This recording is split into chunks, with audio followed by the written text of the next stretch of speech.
students are gone, but you are still here.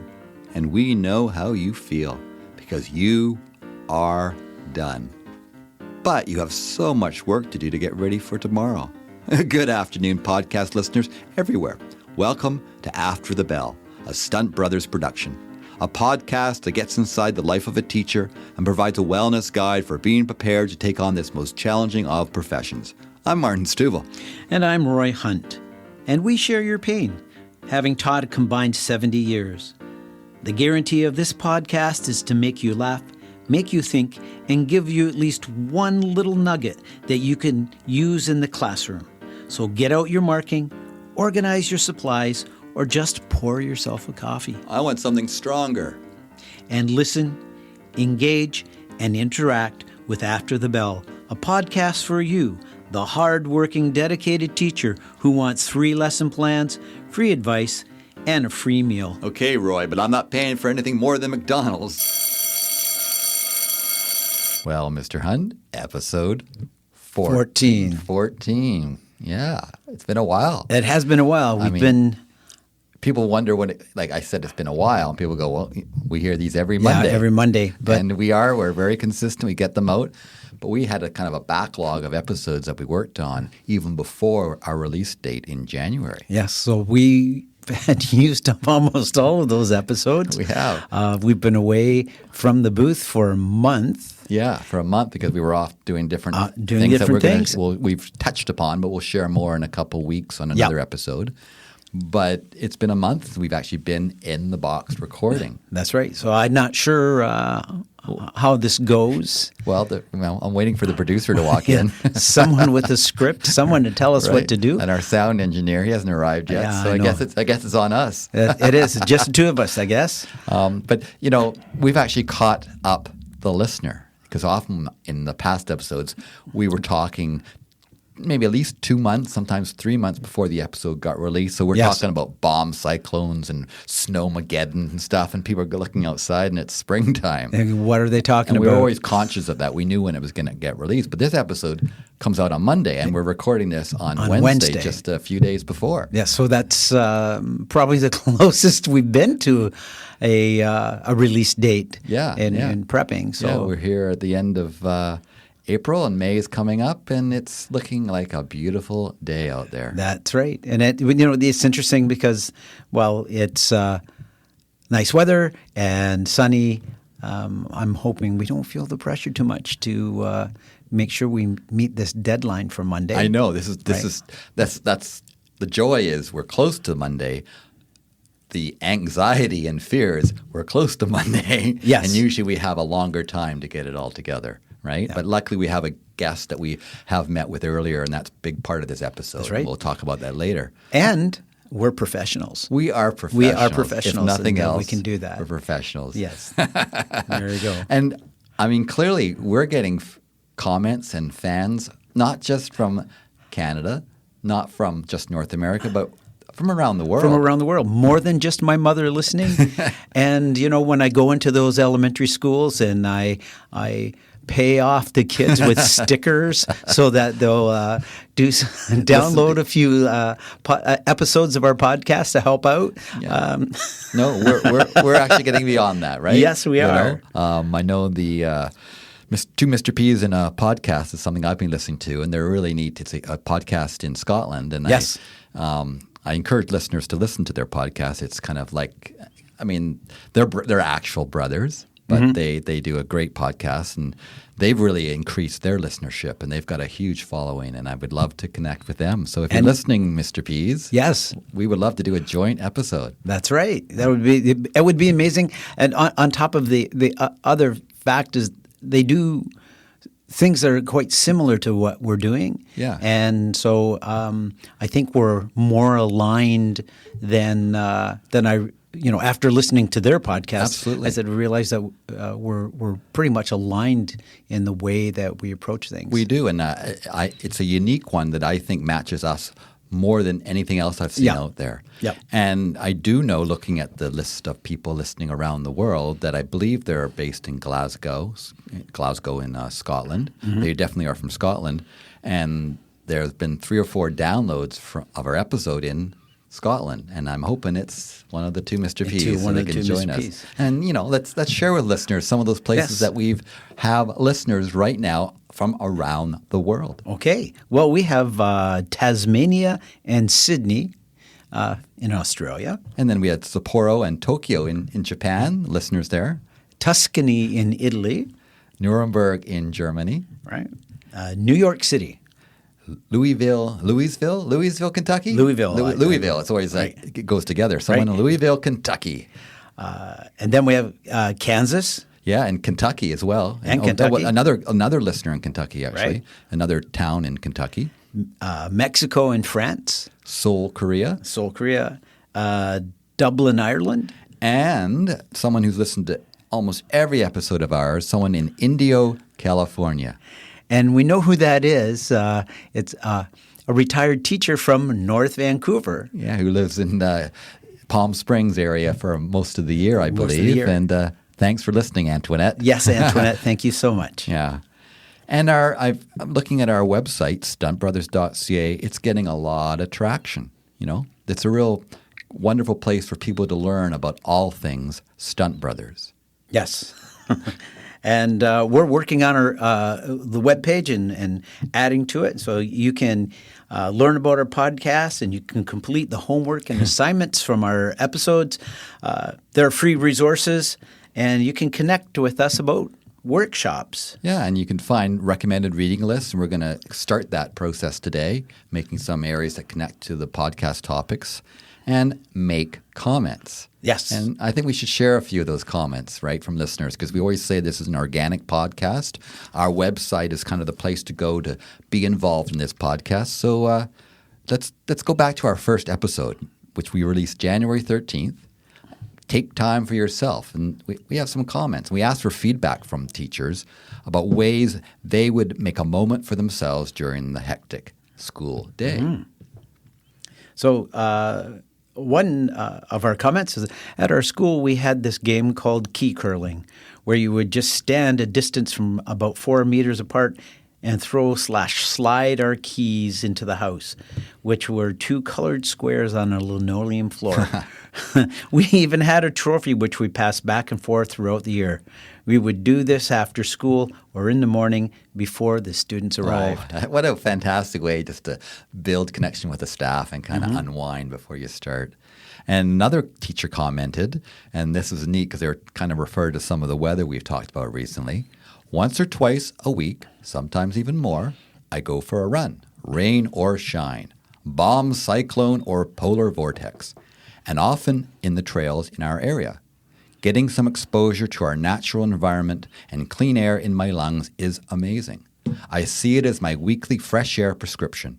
It allows me to remove myself from the pressure of work where I am exclusively indoors, and I can be alone with my own thoughts.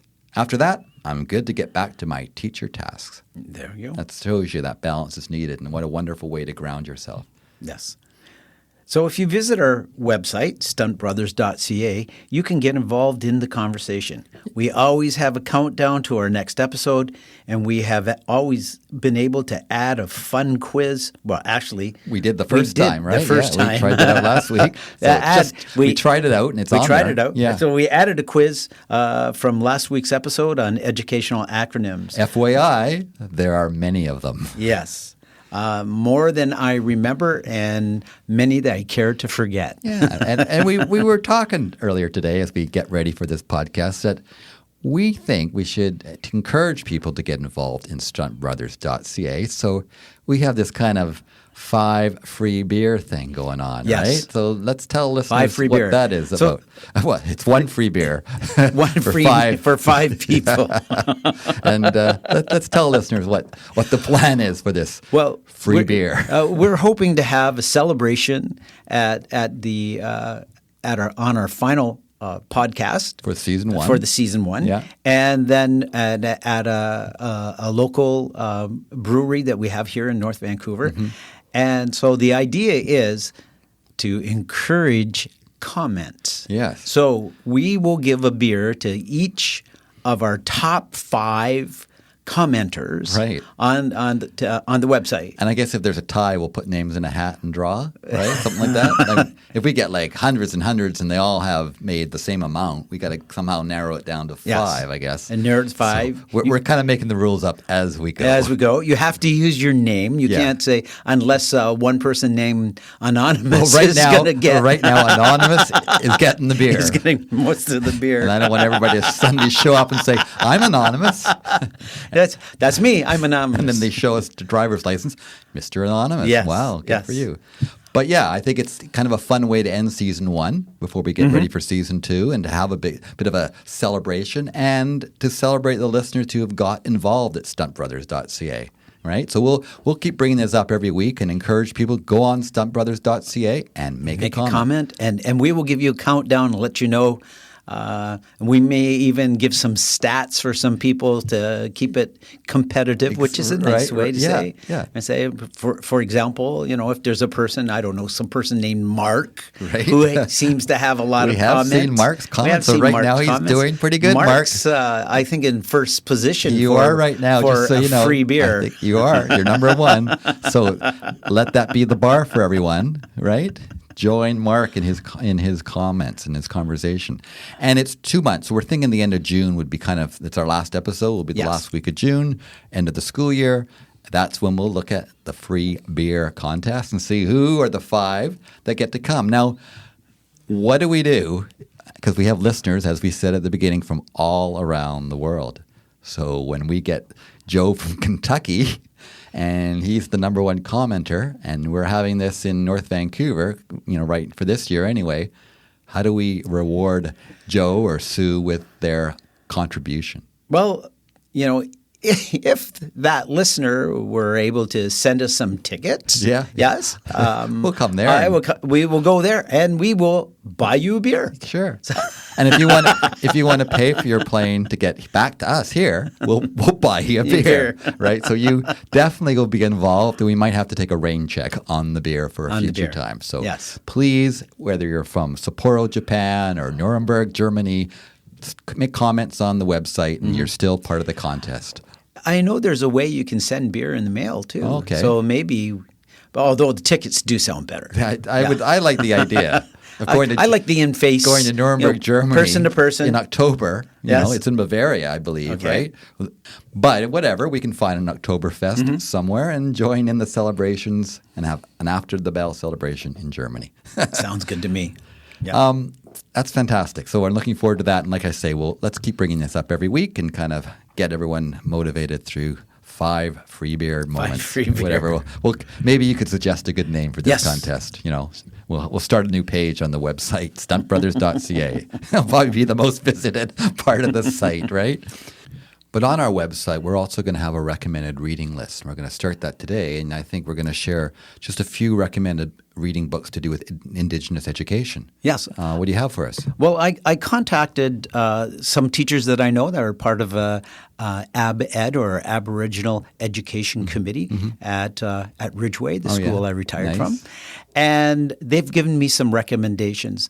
The list is long, and the list of these authors who are authentic Indigenous authors is very exciting, where we didn't have books like this before.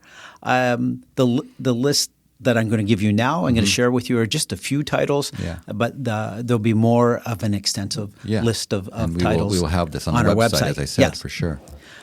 So the first ones there are actually 3 books by the same author. There's Braiding Sweetgrass for young adults, and a new book, The Serviceberry, Abundance and Reciprocity by Robin Wall Kimmerer.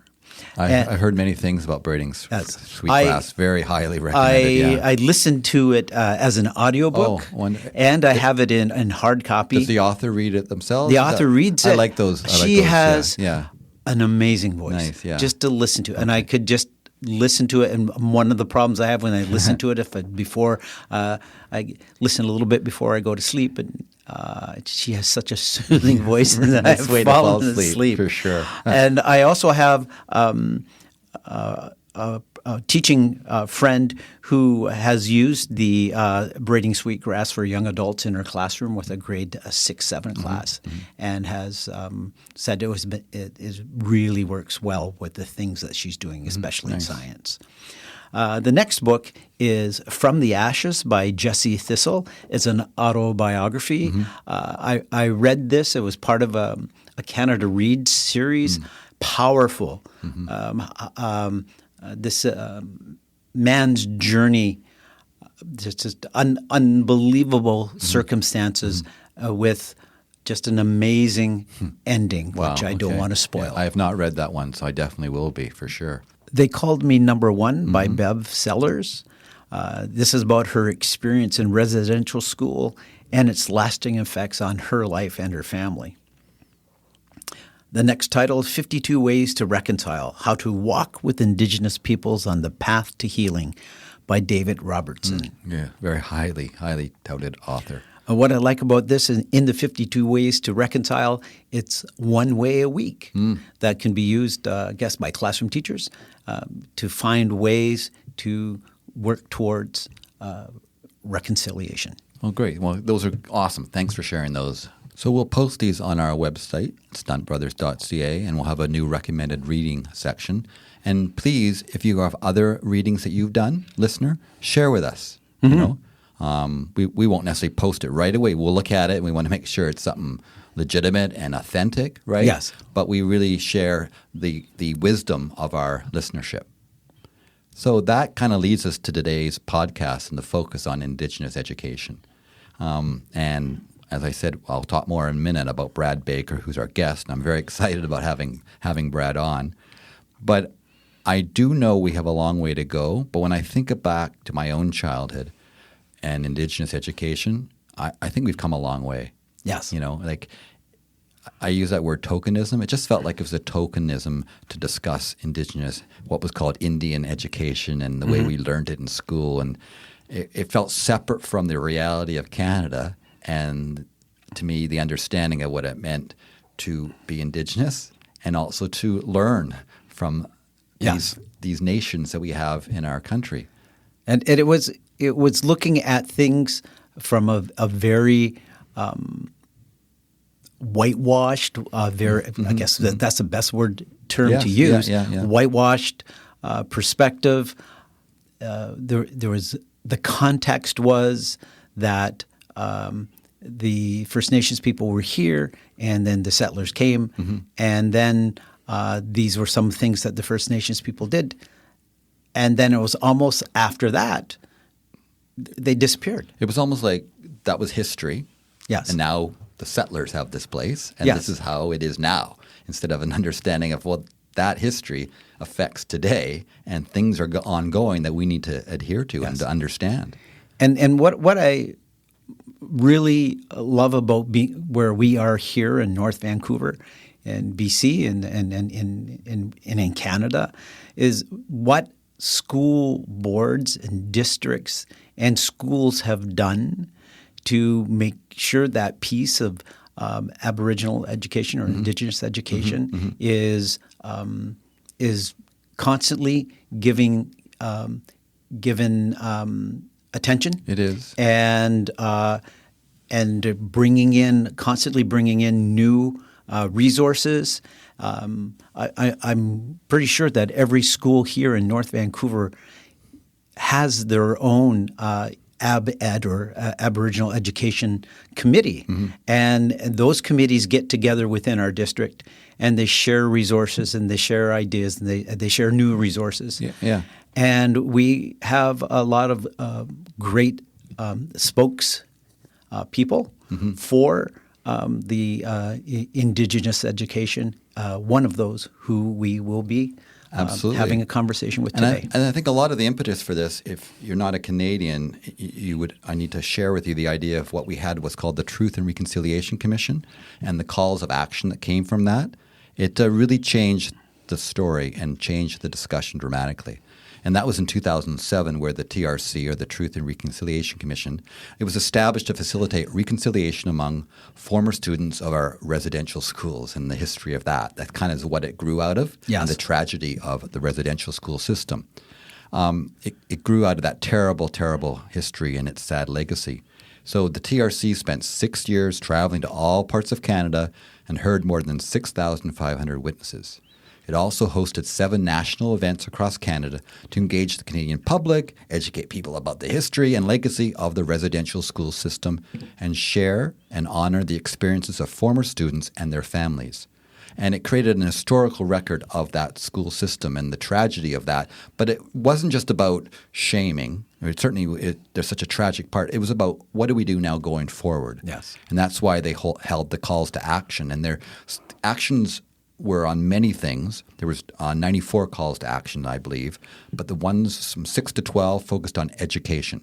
And so these included, and I'll just read those because they kind of tie in with where we're moving forward in Canada as a system that we're trying to focus and heal and move forward.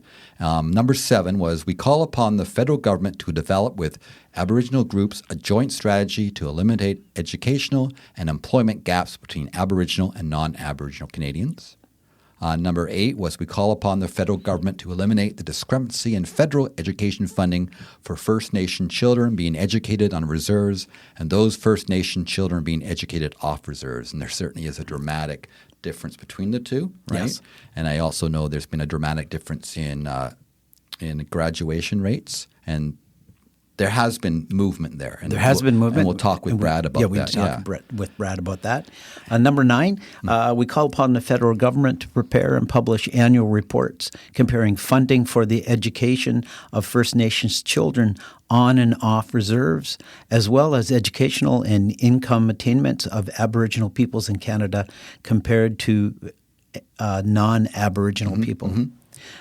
Number 10, we call on the federal government to draft new Aboriginal education legislation with the full participation and informed consent of Aboriginal peoples. And then number 11 was we call upon the federal government to provide adequate funding to end the backlog of First Nation students seeking a post-secondary education. Absolutely vital. And then 12, we call upon the federal, provincial, territorial, and Aboriginal governments to develop culturally appropriate early childhood education programs for Aboriginal families. So it was a wonderful step forward, but we should talk to someone who knows these issues firsthand, and that's, Brad Baker. Brad Baker. Right? So let's give a quick little intro about Brad. Okay. Brad is a proud member of the Squamish Nation. He has risen to the office as Superintendent of Indigenous Education for the Ministry of Education in the province of British Columbia in Canada. For 26 years, he has worked in the school district of North Vancouver, where he himself was a student at Sutherland Secondary before going on to teach, becoming an administrator and district principal of Indigenous Education for the school district. His words, "Go forward with courage," resonate deeply with the teachers of North Vancouver and has helped guide the district in positive reconciliation and Indigenous education that goes beyond mere tokenism. I'm really excited about this interview, so let's go meet Brad. Let's go meet Brad. Excellent. Yep. Well, welcome, Brad. We really appreciate you coming on after the bell. There's lots we want to get into, but we always start off with an icebreaker just to get our interviewees all settled. So you're going to say the first thing that pops into your mind. So we're going to ask you some questions. Have you ever seen the Colbert questionnaire with Stephen Colbert? Have. So it's kind of like that, right? Just the first thing. There's no right or wrong. Right. Just say it. So you're going to start off, Roy, with ABC? That's me. Okay. So it's called ABC 1, 2, 3. Okay. All right. A, recess or lunch? Lunch. Okay. B, red or blue? Blue.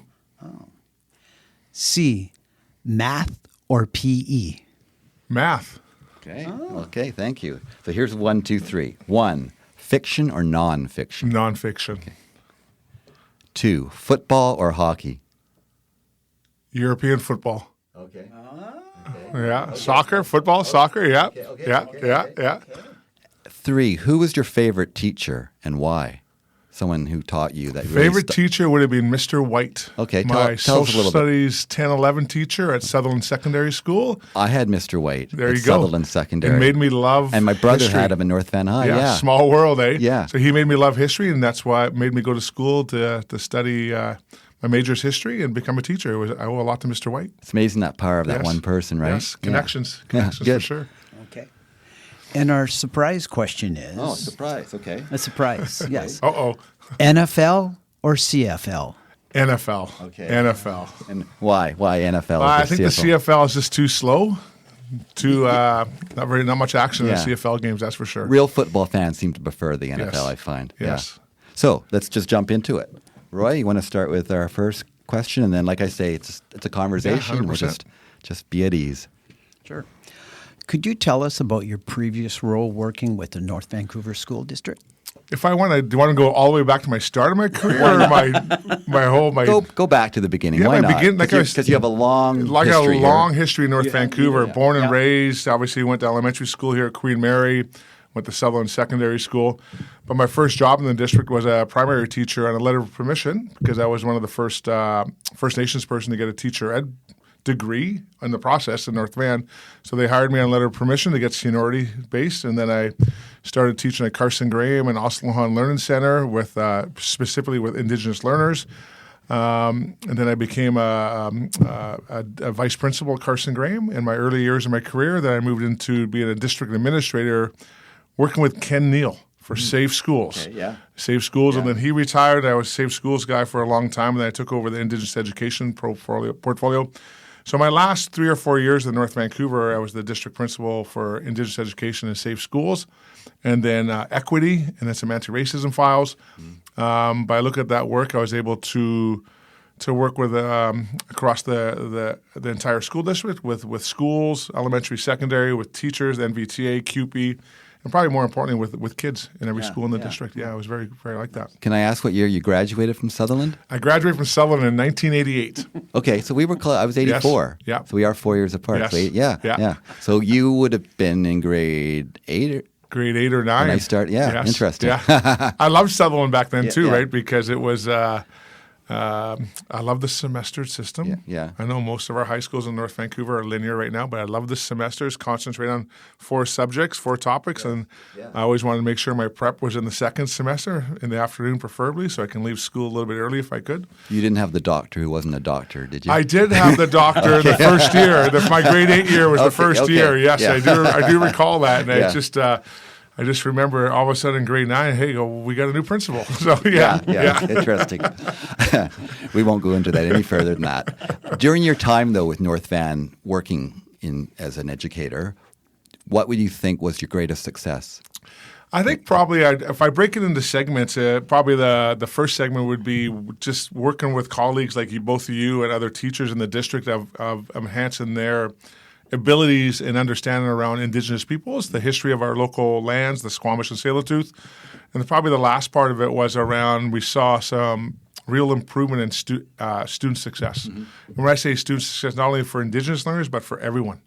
I think part of, as we're all close in the same generation, we all know Indigenous education started out just for Indigenous people only. But I think by the time I left North Vancouver 3 years ago, it was a strong case around an entire district for everyone that was part of our district. And I was really proud of probably the work we did as a collective as adults, where we came together on many cases across the district to unlearn what we all learned when we were kids, to relearn, and then transpose that into the classroom. I thought that was very impressive.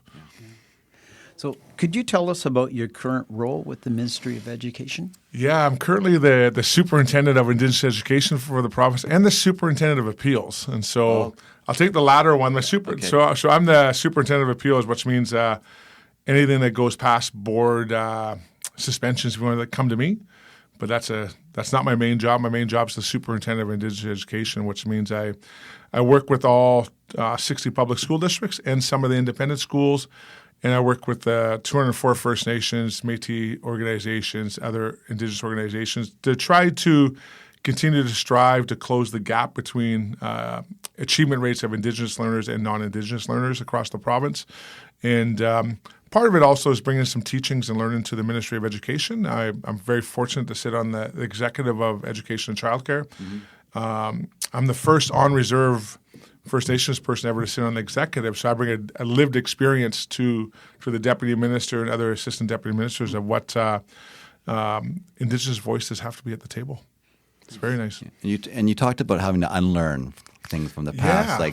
and I feel that as a settler kind of thing. I can see that, but from your perspective, how do you see that we've made that transition? Yeah, I love that comment, unlearn, because I even had to unlearn myself, right? Because I have my home life, my home teachings from my own Squamish community.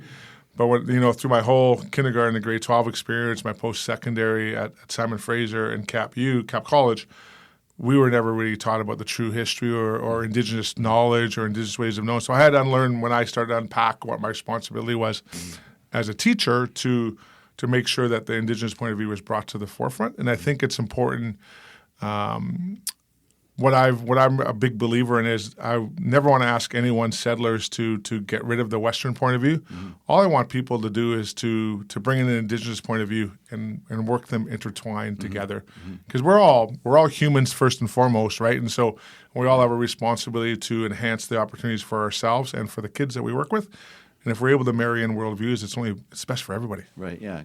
Because it just felt like it was separate at one time, right? Yeah, it was just 100%. It's more tokenism. Here Yes. we go, we touch it.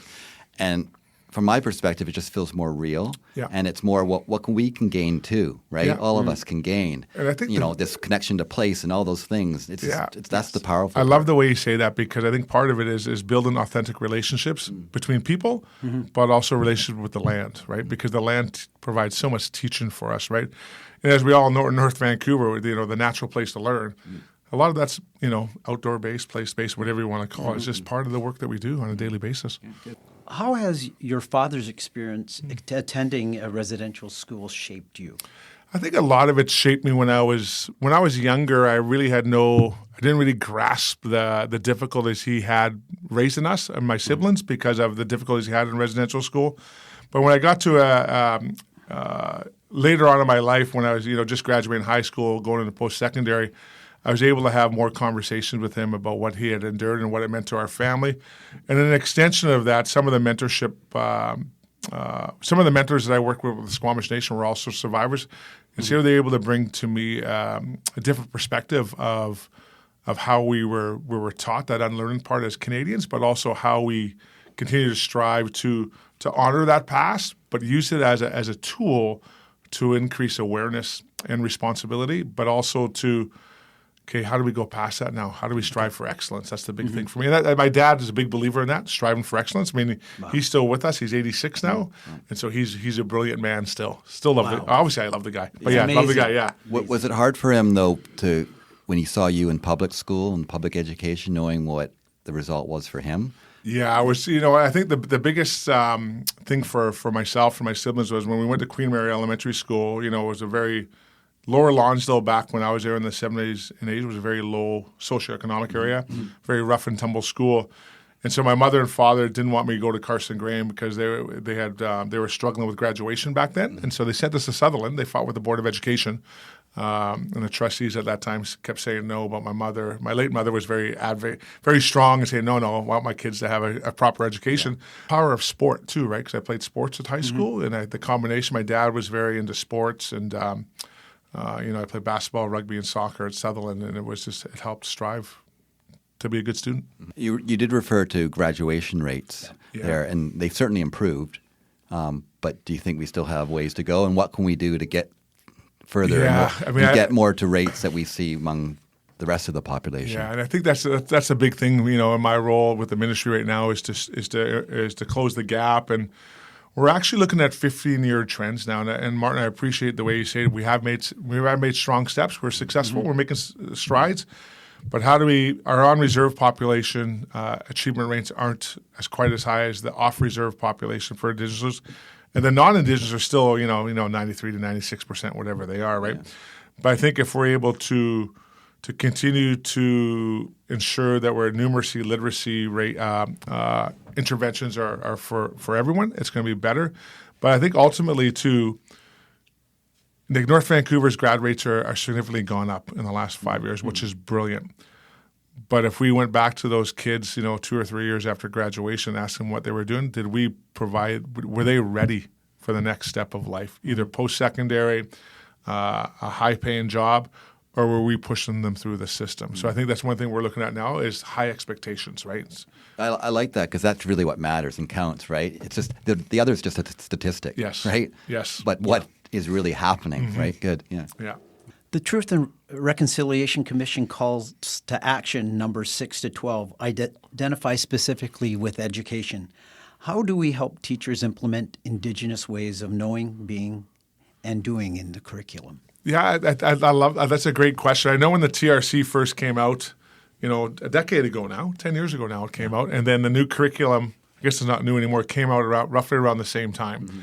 And I think about the transition that we were in as teachers at that time, it was a complex world because we were so early on the journey of understanding what our true history was, and then we were pushing reconciliation on everybody. And so I think that's one of the reasons why I always use the motto in North Van, truth before reconciliation, because it allowed us as an understanding piece to go on a journey together of who we are as individuals, but also bring people along with us that were still even before us. And I think the TRC, though, those actions 6 to 12, that unlearning piece is so important because yes, we need resources for teachers, but we also need teachers to tackle their unconscious biases, right? And so if teachers are able to tackle their unconscious biases, because we were all taught a certain way of who Indigenous people were, that we were living off the backs of non-Indigenous people, that everything was given free to us. So those unconscious biases and moving away, and all of us becoming anti-racist, that's where true change happens. And then that's where I think a lot of the resources, when the TRC came out and the new curriculum, there were zero resources out there.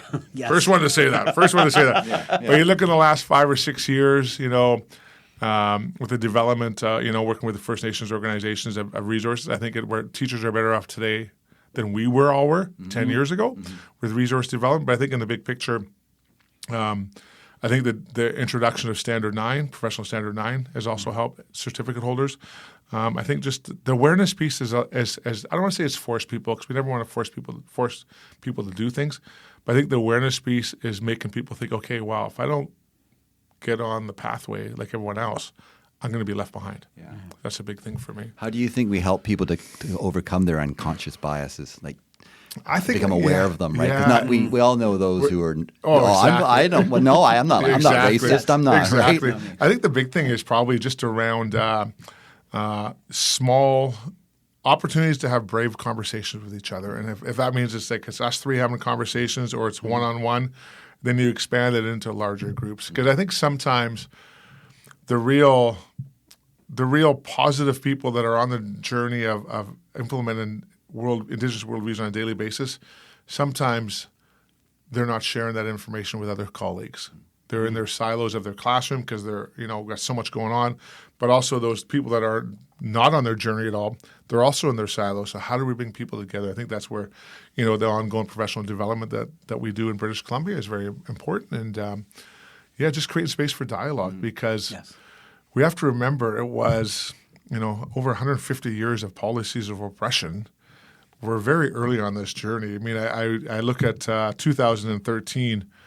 The late Senator Murray Sinclair was at the Coliseum. We had 10,000 kids there from across the province, talk about truth and reconciliation before it was released.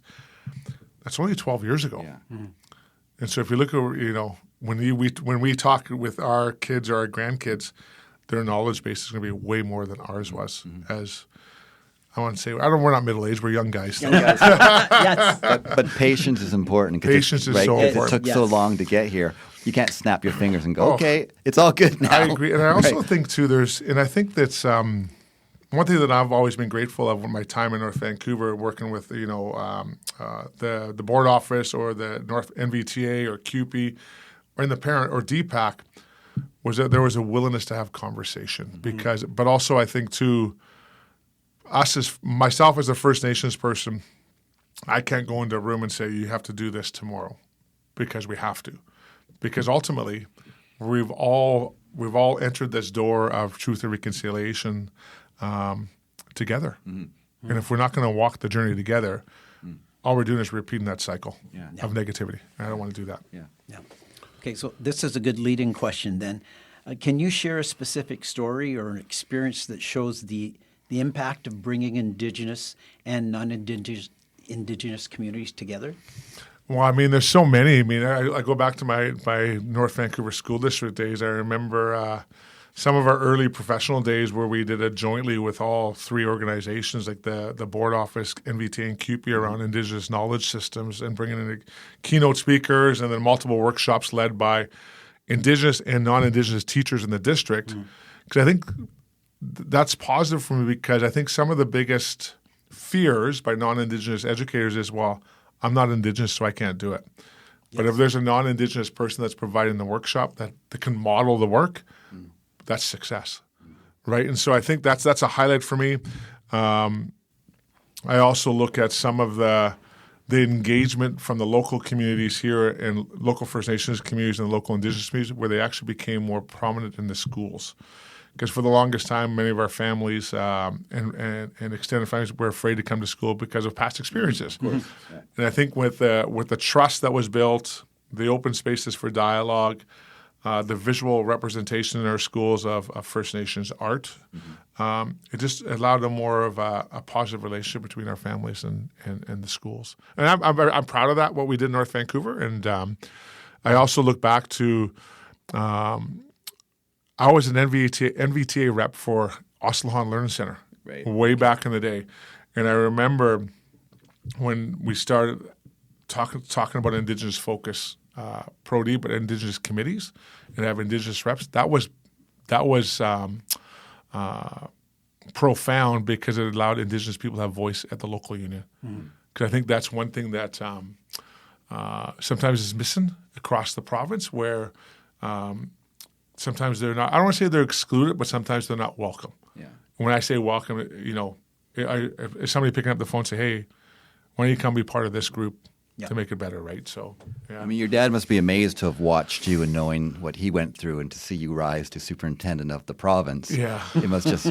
it's pretty right? Yeah. But, go ahead. No, it just it blows his mind up. Yeah, it does. It does. Because we talk about being patient, but also that's an example of that. I think we can be positive and say things are changing, right? Yeah, I mean, I go back to one of your first questions of who influenced me. I mean, if Mr. White was still with us, I don't know if he's passed on or not. I mean, I would love to have a 5-minute coffee with him and say thank you to where I am today, and then also have my dad meet him.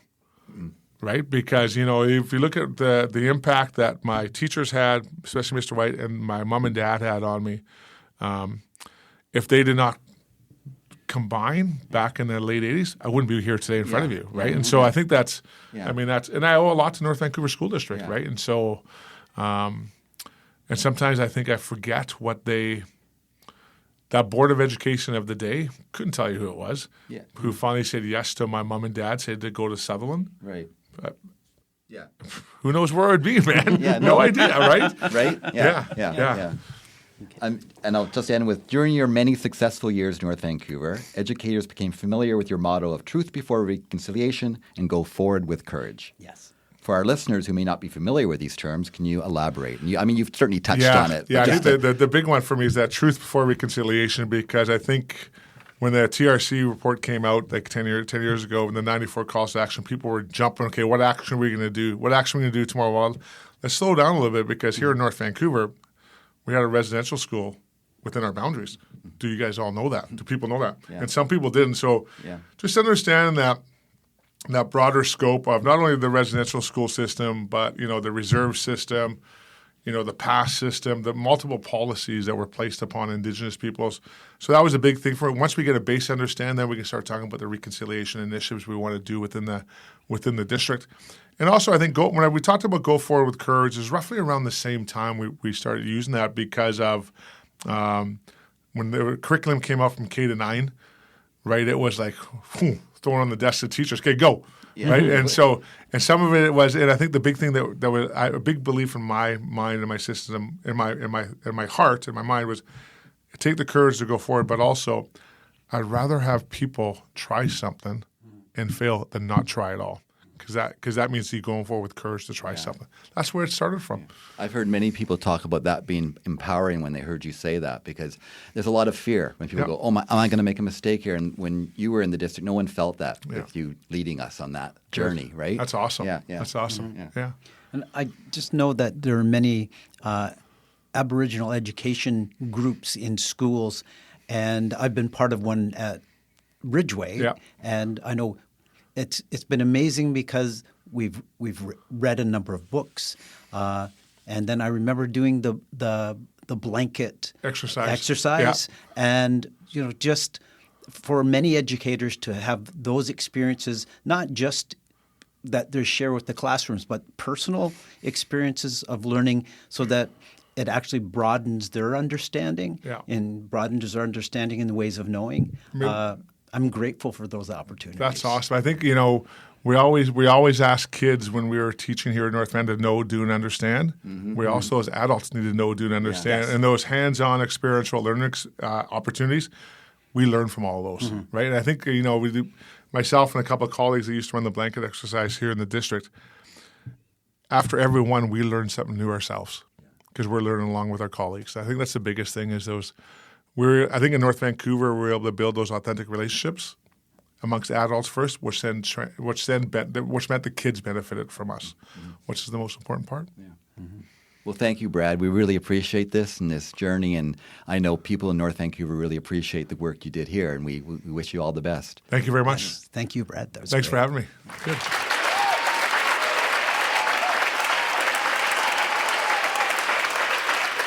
Wow, that was an excellent interview with Dr. Brad Baker. Yes, I really enjoyed speaking with him. There were things that I knew about Brad, and then there were things that I learned that I didn't know, and it just gave me a deeper connection to him and a deeper understanding of and he's such an encouraging personality, and I know his impact is still felt in the school district of North Vancouver, where teachers feel that they do have the strength to go forward with courage, right? They're not intimidated by the doing things that maybe are new to them, and they're afraid of making a mistake. And with his thought in their head, they have gone forward, and I think it's something North Vancouver has really shown leadership. And I know that we were really lucky to get him when we did. We were. When you think about how nice the weather is right now, golfing, which is a passion that he has, the Masters, and the NHL playoffs. There's a lot going on right now. There's a lot going on, and he will not be available for a few months now for sure. This podcast is organic, taking shape with each episode. Building resiliency for teachers everywhere. That sounds great. And our website is stuntbrothers.ca. That's stuntbrothers.ca. We will chat again after the bell.